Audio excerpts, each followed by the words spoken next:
PDF file.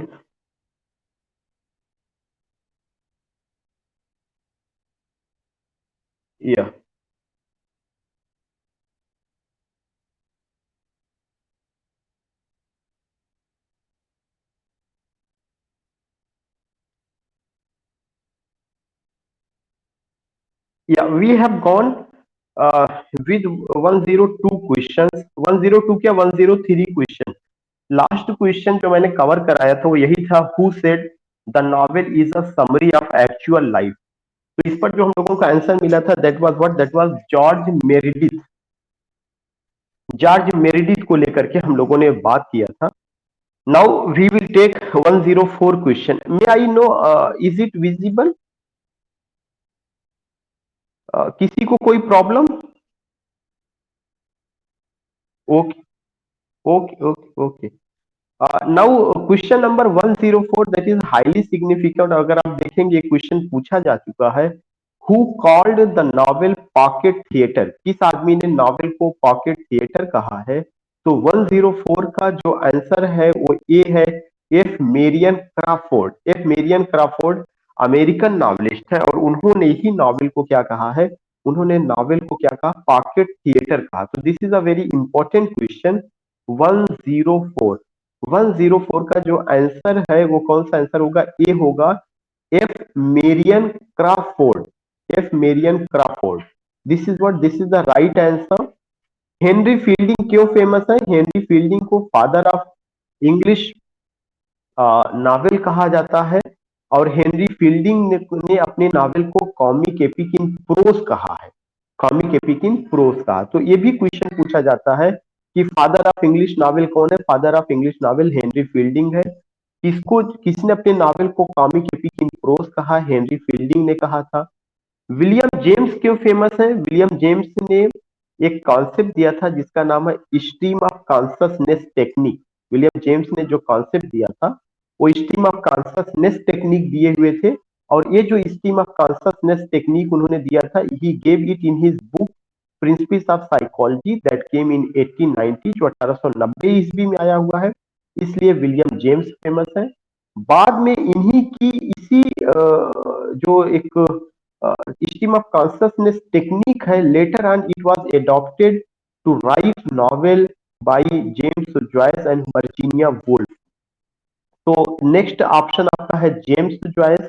James Joyce is famous for writing Ulysses novel, उन्होंने लिखा था। Ulysses नाम की पोयम जो है टेनिसन ने लिखा है, जो ड्रामेटिक मोनोलॉग है। लेकिन यूलिसिस के नाम से नावल जो लिखा गया है वो जेम्स जॉयस ने लिखा है और ये नावल 1922 ईस्वी में आया है। कब आया? 1922 ईस्वी में। So these are the points which you have to remember कि 104 the question is who called the novel pocket theater? जिन लोगों ने नावल को पॉकेट थिएटर कहा है उसमें 104 का आंसर ए सही है, एफ मेरियन क्राफोर्ड, जो अमेरिकन नॉवलिस्ट थे। लेकिन जो तीन ऑप्शन और बचे हुए हैं उनके बारे में भी मैंने आपको बताया कि why are they famous. Henry Fielding is famous because he is known as father of English novel, और साथ ही साथ उन्होंने अपने नॉवेल को कॉमिक एपिक इन प्रोस नाम दिया था। He wrote a very beautiful novel that was an epistolary novel, और वो क्या था? दैट वाज जोसेफ एंड्रयूज करके। विलियम जेम्स ने कॉन्सेप्ट दिया था स्ट्रीम ऑफ कॉन्शसनेस टेक्निक का in his book principles of psychology that came in 1890, जो 1890 ईस्वी में आती है। वह उसके लिए फेमस है। बाद में उसी स्ट्रीम ऑफ कॉन्शसनेस टेक्निक को जो है अपनी नॉवेल में जेम्स जॉयस ने अडॉप्ट किया था, और जेम्स जॉयस ने जो नॉवेल लिखा है वो यूलिसिस है, 1922 ईस्वी में आता है। बहुत फेमस नॉवेल रहा है। तो ये इस तरह से फेमस रहे हैं। और इस तरह से 104 का जो आंसर है वो आंसर क्या होगा? ए होगा, F Marion Crawford. Now 105, when you see 105 you find that कि there is the name of the book, और ये पूछा गया इसके राइटर का क्या नाम है। Who wrote Decameron an example of romance? You find that Decameron is written by Boccaccio. Boccaccio एक जो राइटर है उन्होंने डिकामीरान लिखा है, और बोकैसियो अगर if I use the word की कंटेम्प्रेरी ऑफ जॉन गाल्सवर्दी या उनसे कुछ पहले, उनसे कुछ पहले आप कह सकते हैं, not John गाल्फे, sorry, Geoffrey Chaucer. Geoffrey चौसर से पहले या उन्हीं के टाइम के, तो उनके अपने जो है उसके रहे हैं। और डीका मीरान का सबसे इंपॉर्टेंट कंट्रीब्यूशन ये रहा है कि जो रोमांस होता था, जो रोमांटिक स्टोरीज होती थी, उसका पहला कैरेक्टरिस्टिक्स कहाँ पे देखने को मिलता है? डीका मीरान में। तो डीका मीरान इज फेमस। और you will come to know कि जितने भी ये रोमांस से रिलेटेड या एडवेंचर से रिलेटेड, सेंसेशन से रिलेटेड जो स्टोरीज होती थी, इसकी शुरुआत वहां से देखने को मिलती है। तो Decameron is a work of whom? Decameron is a work of Boccaccio. बाकी उसमें ऑप्शन दिया है सिडनी। सिडनी को ऑलरेडी मैंने बताया था कि sir Philip Sidney Elizabethan age के बड़े राइटरों में से रहे हैं। He was the contemporary of William Shakespeare and Edmund Spenser. Sidney ने एक कलेक्शन ऑफ सॉनेट लिखा था जिसका नाम है एस्ट्रोफेल एंड स्टेला। इसके अलावा इन्होंने एक प्रोज रोमांस भी लिखा था जिसका नाम है आर्केडिया। और एक इनका क्रिटिकल एसे भी था, डिफेंस ऑफ पोएसी करके जो है क्रिटिकल एसे। तो इस तरह से आप देखते हैं।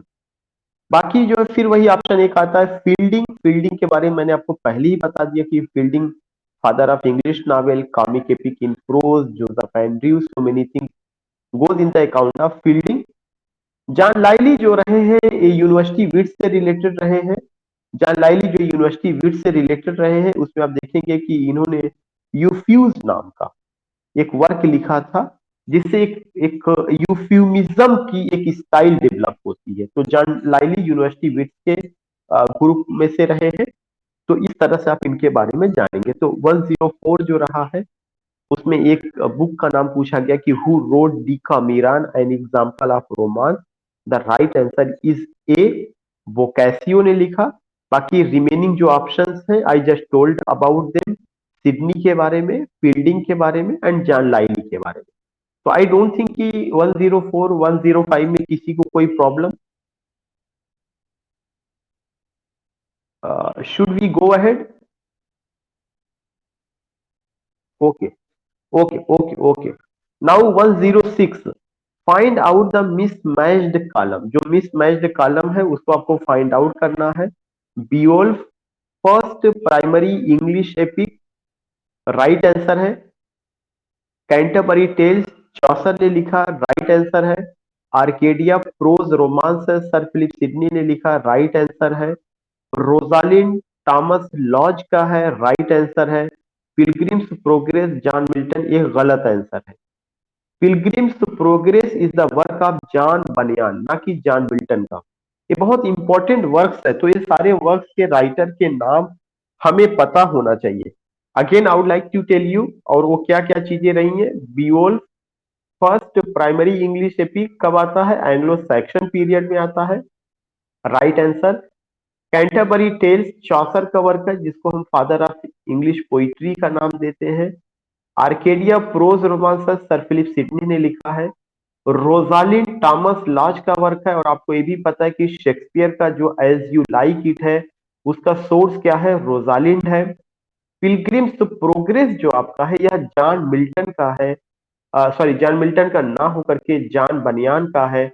और आपको ये समझना चाहिए कि जो इंपॉर्टेंस बाइबिल का है वही इंपॉर्टेंस प्रोज में जॉन बनियान की पिलग्रिम्स प्रोग्रेस का है। पिलग्रिम्स प्रोग्रेस को ये कहा जाता है कि Bible of English pros, Bible of English pros. तो ये उसके लिए फेमस रहा है। बाकी आपको ये पता है यूफ्यूज जॉन लाइली का है। अभी मैंने आपको जब जॉन लाइली के बारे में बात कर रहे थे 105 में, तब भी मैंने बताया था कि EUPHUES होना चाहिए था। यहाँ पे EUPHNES हो गया, एन नहीं होना चाहिए, वो यू होना चाहिए। तो यूफ्यूज जो है that is the work of John Lyly. And you will come to know कि जॉन लाइली यूनिवर्सिटी विट्स के बड़े राइटरों में से थे। और इन्होंने जो वर्क लिखा उसके बाद से एक नई स्टाइल, एक नई आइडियोलॉजी डेवलप हो गई जिसको यूफिमिज्म कहा जाता है। नाउ क्वेश्चन नंबर 107, वेवरली, गाई मैंड्रिंग, old Mortality, Ivanhoe, Kenilworth and the Talisman are an example of historical novel, realistic novel, regional novel, none of this. Now 107 का आंसर आप लोग दीजिए, कल मैंने बताया था इसको लेकर के। हिस्टोरिकल एग्जैक्टली 107 का ए है। And you will come to know कि Waverley, Guy Mannering, old Mortality, Ivan हो, केनीवर्थ एंड तलिस्मा, वो सब किसके एग्जाम्पल है? They are the example of the historical novel. तो ये सब किसके एग्जाम्पल है? हिस्टोरिकल नॉवेल के एग्जाम्पल है। And may I know who is the author of these novel? Sir Walter Scott. या स्कॉट जो है बड़े हिस्टोरिकल नॉवलिस्ट में से रहे हैं और ये उनके अपने वर्क है। Now, next point which I want to tell you, which is not an example of campus novel. A very important question which is not an important of campus novel. Campus novel जो है ये आपका post modern age का novel है। Campus novel is a type of novel which was written in university campuses और polytechnic colleges campuses. वहां पर वहां के जो प्रोफेसर्स ने लिखा था उसको कैंपस नावल कहा जाता है। कैंपस नावल है, साइंस फिक्शन है, और साइबर्ज है, साइबर पंक है, डिटेक्टिव फिक्शन है, ये सब आया हुआ था। और ये मैंने फॉर्म्स ऑफ नॉवेल में पूरा आपको पढ़ाया हुआ था। तो इसमें जो क्वेश्चन पूछा गया कि which is not an example of campus novel? Kingsley Amis, Lucky Jim, David Lodge, Changing Places, Malcolm Bradbury, The History of Man, Howard Jacobson, Coming from Behind, H G Wells, Time Machine. 108 का ई, ई जो है एक campus novel का example नहीं है। क्यों? क्योंकि H G Wales का जो टाइम मशीन है यह जो है आपका किसका example? It's an example of science fiction, ना कि कैंपस नॉवेल। तो 108 का जो आंसर ई है, दैट आंसर उसको आपको क्या करना, वो नहीं करना है। तो you have to remember that कि 108 which is not an example of what? Which is not an example of campus novel. 108 का E, H G Wells, Time Machine. बाकी आपको सब याद करना है। और इसमें से जो डेविड लॉज है वो बहुत बड़े क्रिटिक भी है और कैंपस नॉवलिस्ट भी है। तो डेविड लॉज को आपको स्पेशली ध्यान में रखना है। David Lodge, Changing Places. इसके अलावा Kingsley Amis, Lucky Jim, Malcolm Bradbury's, The History of Man, Howard Jacobson, Coming from Behind. Now question number 109, fashionable novel or silver fox novel depicts the lives of upper class, middle class, lower class, none of these। जैसा कि नाम से ही पता चल रहा है कि fashionable novel और silver fork novel upper class. 109 का आंसर ए है। ऑलरेडी उसके नाम से ही पता चल रहा है कि silver fork novel, fashionable novel, वो किसकी लाइफ स्टाइल को बता रहा है? Upper novel. क्योंकि लोग कहते हैं कि he is a man born with silver spoon, चांदी का चम्मच लेके पैदा हुए, तो इसका मतलब बड़े घराने में जन्म लेने का। तो कुछ चीजें ऐसी हैं जो आपको क्वेश्चन का जो वो होता है वो खुद ब खुद सिग्नल देता है कि वो क्या वहां पे कह रहे हैं। तो फैशनेबल नॉवेल और silver fox novel depict the lives of upper class, middle class, lower class, none of these.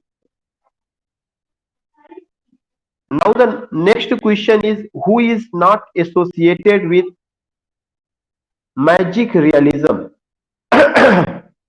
you will come to know ki who is not associated with magic realism. That's a very important question. Gunter Grass, Salman Rushdie, D H Lawrence, Garcia Marquez. Magic realism से D H Lawrence नहीं associated है, C. बाकी ये तीनों नाम, Gunter grass बड़े novelist है, Salman Rushdie born Indian novelist है, who has written Satanic Verses and Midnight Children but now living in England. उन्होंने पद्मा से अभी शादी किया था, तीसरी शादी। और गार्सिया मार्क्वेज, ये सब जो है बहुत बड़े नॉवलिस्ट हैं जो मैजिक रियलिज्म जैसी टेक्निक को फॉलो करते हैं। सवाल उठता है मैजिक रियलिज्म है क्या? मैजिक रियलिज्म एक आर्ट ऑफ नरेशन है जिसमें कहानी को बताया जाता है और उसमें इस तरह से बताया जाता है कि मैजिक का मतलब जादू, रियलिज्म मतलब वास्तविकता। जादुई दुनिया को ऐसा नरेट करिए कि लगे कि वास्तविकता में घटित हो रहा है। उस पार्टिकुलर चीज को क्या कहा जाता है? Magic realism. Art of narration है in which magical world is presented in this way, it seems that it's real and the reader believes that it's a part of our own life, our world। यह हमारी जिंदगी का हिस्सा है। उसको तोड़ के आपको समझना है। Magic realism. मैजिक जादुई, जादुई दुनिया की चीजों को ऐसा नैरेट किया जाए कि लगे यह वास्तविकता, अ, वास्तविक चीज बताई जा रही है। तो इसको बताने वाले लोगों में सबसे बड़ा नाम जो है गुंटर ग्रास है, सलमान रुश्दी है, गार्सिया मार्केज है, ये तीनों नाम है। इनमें से कौन नहीं है? डीएच लॉरेंस नहीं है। I think you are getting it. कोई प्रॉब्लम किसी को? मे आई नो कि या ये सब बहुत इम्पोर्टेंट, या बहुत इंपॉर्टेंट क्वेश्चंस हैं। कुछ इसमें रटने की जरूरत है, जहां पे दो तीन बार आप रिवीजन करेंगे तो यू विल नेवर फॉरगेट कि what I want to say. Now the next question की who introduce the term magic realism. Magic realism जो टर्म है इसको किसने इंट्रोड्यूस किया? Franz Roh, Franz Fanon, Garcia Marquez. 111 का ए है, फ्रांज रॉ ने सबसे पहले इसको इंट्रोड्यूस किया हुआ है। Franz raw German art critic है। 1925 में इन्होंने इस शब्द का यूज किया, मैजिक रियलिज्म को। बाद में इसको जो है नॉवेल में Garcia Marquez, Salman Rushdie, Gunter Grass ने एडेप्ट किया। But you will come to know इस शब्द का सबसे पहले जो इंट्रोड्यूस किया है फ्रांज रॉ ने। जो फ्रांज फेनन है वो पोस्ट कॉलोनियल क्रिटिक हैं, जिन्होंने the wretched of the earth नाम की किताब लिखी है। बहुत बड़े क्रिटिक हैं। जो लोग यूजीसी नेट की तैयारी करते हैं they know it very well. जो जिनको मैंने पोस्ट कॉलोनियलिज्म पढ़ाया था they know it very well कि Frantz Fanon is a big name, बड़ा नाम है। तो Frantz Fanon post colonial critic है, उनका जो है मैजिक रियलिज्म से कोई संबंध नहीं है। लेकिन जो फ्रांस रॉ है उन्होंने पहली बार मैजिक रियलिज्म शब्द को इंट्रोड्यूस किया है। कब इंट्रोड्यूस किया है? 1925 ईस्वी में। और वो जर्मन आर्ट क्रिटिक रहे हैं। Now question number 112, who is known as father of magic realism. Father of magic realism कौन है? You will come to know कि जो फादर ऑफ मैजिक रियलिज्म, इसमें तीन ऑप्शन दे रहा है, Garcia Marquez, Salman Rushdie, Gunter grass. आप अगर इसमें देखेंगे तो जो गैब्रियल गार्सिया मार्क्वेज हैं, इनको फादर ऑफ क्या कहा जाता है? Father of magic realism. क्यों कहा जाता है? क्योंकि इस पैटर्न पर नॉवेल लिखने की शुरुआत उन्होंने ही किया हुआ है, इस पैटर्न पर। और बाकी शब्द को इंट्रोड्यूस करने वाला आदमी कौन रहा? फ्रांस रो। जिसने शब्द को इंट्रोड्यूस किया वह फादर नहीं हो सकता। जैसे फॉर एग्जांपल के लिए अगर आपको याद होगा, मेटाफिजिकल पोइट्री का फादर किसको कहा जाता है? जॉन डन को कहा जाता है। लेकिन मेटाफिजिक्स शब्द को इंट्रोड्यूस किसने किया था?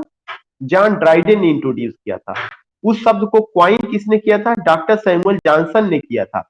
ऐसे यहां पर भी है कि जो मैजिक रियलिज्म शब्द है उसको इंट्रोड्यूस करने वाले आदमी का नाम फ्रांज रॉ है, जो जर्मन आर्ट क्रिटिक थे, जिन्होंने 1925 ईस्वी में इसको इंट्रोड्यूस किया हुआ है। लेकिन जो मैजिक रियलिज्म के फादर हैं वो कौन है? Garcia Marquez, Gabriel Garcia Marquez. ये बड़े राइटर हैं, नॉवलिस्ट भी हैं। उन्होंने इसको जो है क्या किया था? लैटिन अमेरिकन राइटर्स के लिए अप्लाई किया था, गैब्रियल गार्सिया मार्क्वेज। उसके बाद करें कि literary magic realism originated. Magic realism कहां ओरिजिनेट हुआ है? Latin America, Canada, Africa, India. May I no कि where did it origin?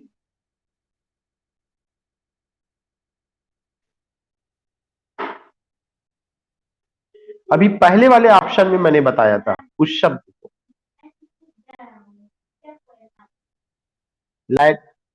Latin America. Literary magic realism originated in Latin America. जो Caribbean island है, जो वेस्ट इंडीज और जो इधर कैरिबियन आइलैंड है, उन सबको लेकर के वहां पे जो वे ऑफ राइटिंग था, वहां के लोगों का जो विश्वास था, वहीं पर ही पहली बार मैजिक रियलिज्म उनके नरेशन में देखने को मिलता है। The way how how they tell the story, how do they present the story, in what way they believe in character, what type of character they have.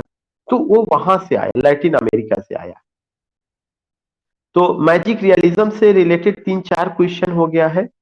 Now the next question जो magic realism से है कि who coined the term magic realism. Magic realism जो शब्द है उसको किसने coin किया है? दैट इज आंसर ए है Franz Roh, Alejo Carpentier, Gunter Grass, Garcia Marquez. तो क्वेश्चन नंबर 114 का बी सही है, एलिजो कारपेंटर। एलिजो कारपेंटर जो थे एक क्यूबन नॉवलिस्ट थे और इन्होंने लैटिन अमेरिकन लिटरेचर को ध्यान में रख करके इस शब्द को क्वाइन किया है। क्यूबन नॉवलिस्ट और एलिजो कारपेंटर, तो उनका पूरा नाम क्या है? Alejo Carpentier. 114 who coined the term magic realism, Alejo Carpentier. Alejo Carpentier, I think you got it.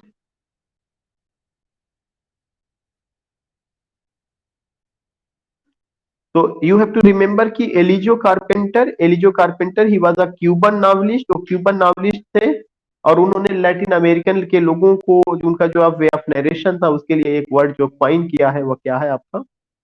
That is the. Now the next question, who popularize the term cyber punk?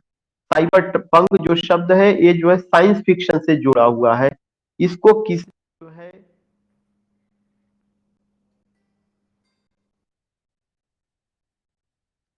जो cyber punk है इसको किसने जो है apply किया है, sorry popularize किया है?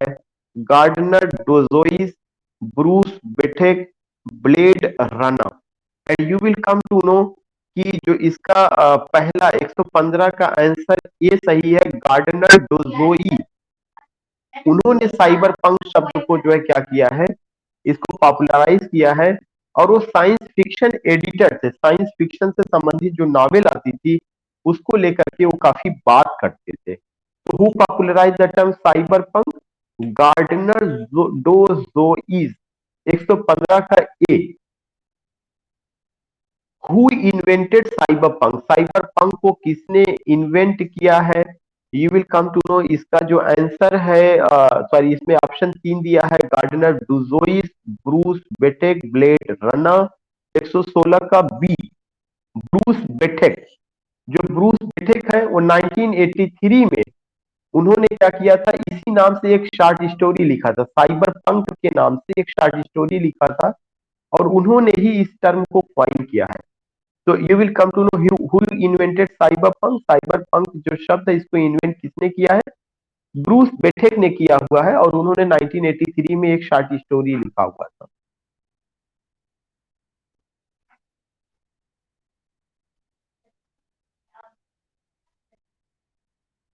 115 का ए, गार्डनर डोजोइस ने इस टर्म को पॉपुलराइज किया है और ब्रूस बेठेक ने इस शब्द को इन्वेंट किया है।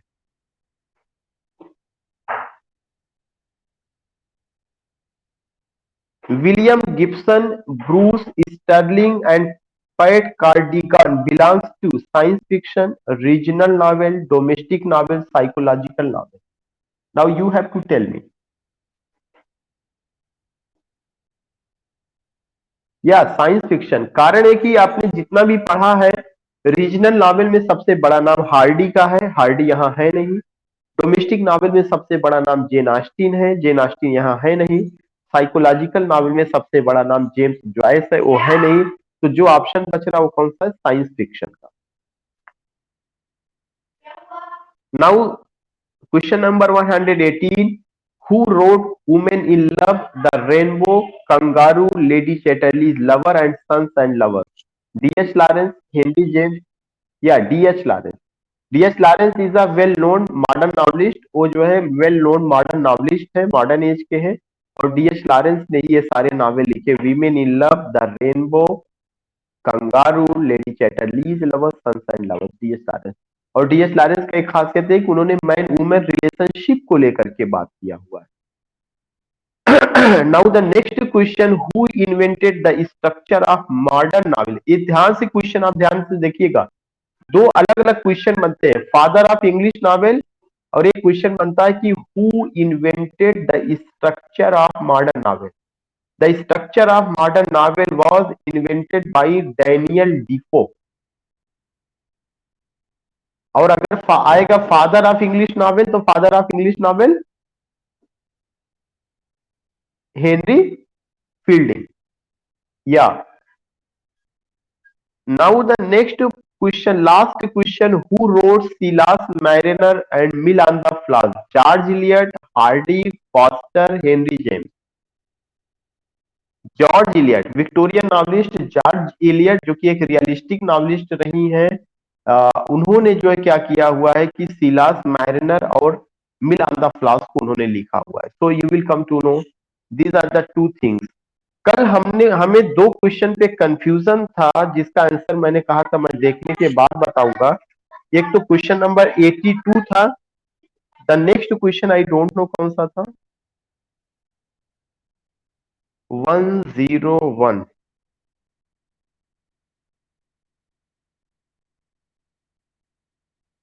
101। 101 में जो है, हाँ 101 में आपको करेक्शन करना पड़ेगा। इसमें जो ऑप्शन दे रहा है, please find out the mismatched column, the Mysteries of Udolpho Matthew Lewis, ये गलत है। ये नहीं होना चाहिए। ये जो वर्क है ये किसका है? मिसेस एनी रेडक्लिफ का है, जो 1794 ईस्वी में पब्लिश हुआ था। बाकी सब सही है। 101 का पहले करेक्शन कर लीजिएगा। The Mysteries of Udolpho is not the work of Matthew Lewis, it's the work of Mrs and Radcliffe, it's a gothic novel published in 1794। बाकी द मॉन्क मैथ्यू लेविस का है, वटेक विलियम बेकफोर्ड का है, कैसिल ऑफ ऑटरेंटो होरेस वालपोल का, और ये सबके सब गॉथिक नॉवेल के एग्जाम्पल है। नाउ क्वेश्चन नंबर 82 पे अभी भी मुझे थोड़ा सा कंफ्यूजन बना हुआ है, या तो उसके ऑप्शन थोड़ा से गलत है या वो, लेकिन 82 पे अगर आप देखेंगे तो जो 82 का जो ये आपका the Comedy of Cynthia's Revel, ये जो आ रहा है, the Comedy of Cynthia's Revel satirizes the humour of the society, तो ये थोड़ा सा मुझे डाउट अभी भी है, और ये होना चाहिए जहां तक मेरा अपना है। जो मैं चेक करने की कोशिश किया तो आई फाउंड कि it's not a humour of the society, it's the humour of the contemporary writers. जो कंटेम्प्रेरी ड्रामेटिस्ट थे उनको लेकर के उन्होंने सैटिराइज किया हुआ है। तो ये चीजें बाकी ये सब सही है। सीजेनस एंड कैटलिन उनका टू फेमस ट्रेजिडीज रहा है। Volpone or the Fox, the Alchemist and Epicoene or the Silent Woman are the famous comedies of Ben Jonson, ये सही रहा है। जो एक चीज थोड़ा सा वो समझ में नहीं आ रहा था, वो चीजें मुझे लगता है कि शायद ये चीजें हैं। अभी भी आप 82 को आप डाउटफुल मानिए। As I get right answer तो मैं आपको इसको और क्लियर करके बताऊंगा, क्योंकि यस्टरडे आई ट्राइड तो मुझे दो ऑप्शन इसमें लग रहा है, लेकिन वो नियरेस्ट ऑप्शन जो है वही समझ में आ रहा है। तो 100। हाँ जी। जी।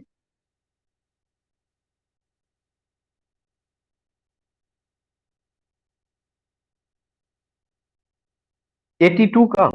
82 का। अच्छा 82 का डी ऑप्शन। देखिए दो दो सबसे इंपॉर्टेंट चीज मैं बता रहा हूँ। 82 का पहला ऑप्शन है he was the first laureate poet, ये ऑप्शन सही है बेन जॉनसन के बारे में, कि वो पहले लाउरिएट पोएट रहे हैं। और पहला ऑफिशियल लाउरिएट पोएट कौन रहा? जॉन ड्राइडन रहे। ये दो चीजें। दूसरा उसका ऑप्शन है बी वाले में दिया जा रहा है, a well known dramatist of comedy of humour, ये भी सही है, देयर इज नो डाउट। तीसरा ऑप्शन है Every Man in His Humour and Every Man out of Humour are his well known comedies, ये भी सही है। डी वाला मैडम करें, his drama the Poetaster is the result of the quarrel from his contemporaries, ये सही है। पोएटेस्टर जो है उन्होंने अपने कंटेम्प्रेरी ड्रामेटिस्ट से उनकी बनती नहीं थी, यह एक तरह का सटायर है उनके ऊपर। पोएटेस्टर का मतलब ये होता है कि one who is not a poet but try to be a poet या pretend to be a poet, जिसमें पोएट राइटर बनने की क्वालिटी ना हो लेकिन वह जो दिखाने की कोशिश करे कि वह राइटर है, उसको पोएटेस्टर कहा जाता है। यह लिटरेरी टर्म का भी हिस्सा है। तो ये ऑप्शन सही, इसमें कोई डाउट नहीं है। मैं ई वाले ऑप्शन हाँ मैं ई वाले ऑप्शन को लेके बात कर रहा था। द कॉमेडी सिंथियाज रिवेल, जो इनका एक कॉमेडी है, satirizes the humour of the society, ये जो है ये जहां तक मेरी नजर है, जो कल मैंने चेक किया तो मैंने पाया कि ये it's not a satirizes on the humour of society, but it's a humour on contemporary writer की, या ह्यूमर ऑफ कोर्ट करके। जी जी जी बिल्कुल, हाँ ह्यूमर ऑफ कोर्ट होगा। कोर्ट का इसलिए होगा कि वो कोर्ट के लोगों, उनके जो कंटेम्प्रेरी ड्रामेटिस्ट थे वो भी उसी कोर्ट में थे, तो इस वजह से यह सोसाइटी को नाउ के कोर्ट होगा। बिल्कुल एग्जैक्टली यही आंसर है, या now I got it, I got it. और इवन ये इमरान गाइड में दिया भी है, ये पूरा लाइन लिखा हुआ है, but I don't did not remember कि मैं इमरान गाइड को एक बार सर्च करता, वहां पे याद आ रहा। ये जो है कोर्ट कोर्ट को लेकर के, Sejanus and Catiline are the two famous Roman tragedies of Ben Jonson. ये सही है, कहीं से कोई डाउट नहीं है। Volpone or the Fox, the Alchemist and Epicoene or Silent Woman are the famous comedies of Ben Jonson, ये भी सही है। तो 82 का ई जो है, या it's a humour not on society but it's a humour on the court, court को लेकर के जो उनके उसमें रहते थे उसके ऊपर है। तो इस तरह से 122 क्वेश्चन यू गॉट। और फिर से मैं कहूंगा कि 122 क्वेश्चंस में बहुत सारे आंसर हैं, और अब जैसे मैंने पूरा सॉल्व करा दिया, तो एक बार आप इसे फिर से जा करके विदाउट एनी डाउट आप लोग क्या करिए, इसको फिर से अपने लेवल पे वो करिएगा। बाकी इसका एक्सप्लेनेटरी आंसर मैं आपको टाइप करवा करके भेज दूं। क्वेश्चन आपके पास आई ही है, मुझे केवल आंसर मैंने आपको सब बता दिया है, एक एक ऑप्शन मैंने सॉल्व करा दिया है, लेकिन फिर भी मैं एक्सप्लेनेटरी आंसर आपको भेज दूंगा। और आज मैं इतना ही कवर कराऊंगा, क्योंकि मैं आप लोगों की किताब भी कुछ पैक करा दूं और उस पर भी थोड़ा सा वो चीजें हो जाए। और दूसरा चीज ये कि कहना है कि अगर अगर कोई कुछ और, हाँ दूसरा चीज, कल मैं जर्नी पे रहूंगा तो मॉर्निंग की क्लास नहीं हो पाएगी, लेकिन कल मैं शाम की क्लास, लिटरेरी टर्म की क्लास जरूर लूंगा। और जो लिटरेरी टर्म की क्लास होगा वो शाम को वही 5 बजे के समय होगा। तो be ready for literary terms tomorrow 5 o'clock पर शाम को। और इधर और क्लासेस कल सुबह में नहीं हो पाएगी। और आज भी आप लोग क्लास का कुछ वेट ना करिएगा, जो चीजें आपको बताई गई हैं, जितना चीजें आप क्या करिए, इसको सॉल्व करिए, अपना करिए। बाकी जी, नहीं हिस्ट्री ऑफ इंग्लिश लिटरेचर, जो सेकेंड टेस्ट होगा मैडम, वो जो है हिस्ट्री ऑफ इंग्लिश लिटरेचर को लेकर के है, लेकिन उसमें आ, बहुत सारे क्वेश्चंस ऐसे हैं जो वो हिस्ट्री ऑफ इंग्लिश लिटरेचर कहने के लिए होगा, बट मोस्ट पॉपुलर क्वेश्चंस जिसमें you will come to know कि ज्यादातर वो एग्जामिनेशन में पूछे जाते हैं या पूछे गए हैं, काफी इंपॉर्टेंट क्वेश्चंस हैं। तो मोस्ट प्रोबेबली आपको उसको संडे को हम लोग जो है कराएंगे, टेस्ट को हेल्प कराएंगे इसी संडे को, क्योंकि क्वेश्चन पेपर वो तैयार है, तो आप लोग उसकी तैयारी करिए। और अब ज्यादा से ज्यादा टेस्ट टेस्ट सीरीज यही सब पर ही हम लोगों को कंसेंट्रेट रहना है। बाकी हमने लिस्ट बना लिया, जो जो चीजें मुझे पढ़ानी है वो मैं पढ़ाता रहूंगा। अब आप कोर्स को लेकर के चिंता ना करिएगा, क्योंकि कोर्स का कोई हेडेक आपके पास नहीं है। I have done my job, मुझे और उसको जो बेहतर करना है, I will do it what ever ultimately is in my basket, in my literary basket, उसमें से मैं आपको निकाल के जो भी कुछ चीजें हैं देता रहूंगा। कोर्स की फिक्र आपको नहीं करनी, आपकी फिक्र केवल एक चीज की होनी चाहिए कि ज्यादा से ज्यादा आपको पढ़ना है और टेस्ट में अपियर होना है। किसी को कुछ और कहना है, कोई सजेशन?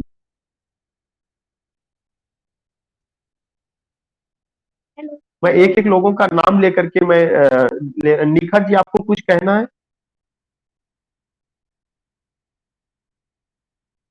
निखत जी आपकी आवाज नहीं आई।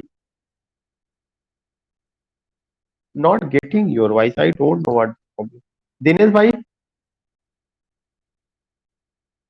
अच्छा ठीक है, तो हाँ, तो जितना पैटर्न पे हम लोग चल रहे हैं इसी पैटर्न को फॉलो करिए, सेल्फ स्टडी में भी आप लोग।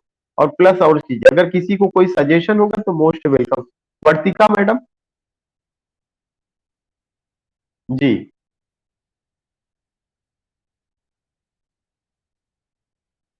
हाँ आंसर मैं एक्सप्लेनेटरी भेजूंगा, जैसे मैंने आपको एक एक आंसर एक्सप्लेनेटरी बताया है, ऐसे लिख करके मैं पूरा मैंने लिख लिया, टाइप होना बाकी है। हाँ एकदम एक्सप्लेनेटरी, टेस्ट सीरीज में कोई कंप्रोमाइज नहीं, क्योंकि मुझे पता है कि सारी तैयारी के बाद जो है सबसे लास्ट की जो तैयारी होती है यही सबसे इंपॉर्टेंट होती है। तो इसमें इसमें आपको कोई कंप्रोमाइज मैं नहीं करा सकता हूँ, किसी भी तरह का कोई कंप्रोमाइज नहीं। ये मैं आपसे बार बार कहता हूँ क्योंकि what what the experience I have, I know it very well कि टेस्ट सीरीज कितना महत्वपूर्ण है। वो भी जो चीजें मैंने पढ़ा या जो मैं आईपीएल हूँ, जो मैं क्वेश्चन बना रहा हूँ, उसका जो एक्सप्लेन करने का तरीका है वो कितना फ्रूटफुल है, कितना महत्वपूर्ण, I know it very well. तो इसमें कोई कंप्रोमाइज नहीं। ठीक है ब्रजपाल भाई। ओके राकेश जी। प्रीति सागर मैडम। ठीक है श्वेता मैडम। श्वेता श्वेता श्वेता श्वेता राजेश भाई। No problem. सरफराज भाई।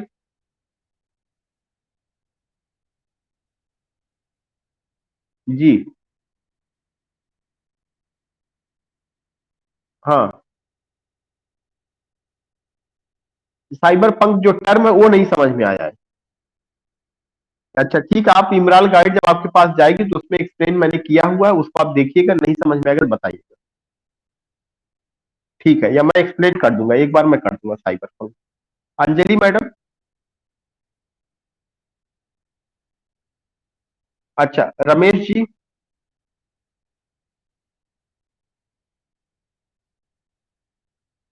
रमेश जी शिवपाल भाई। शिवपाल भाई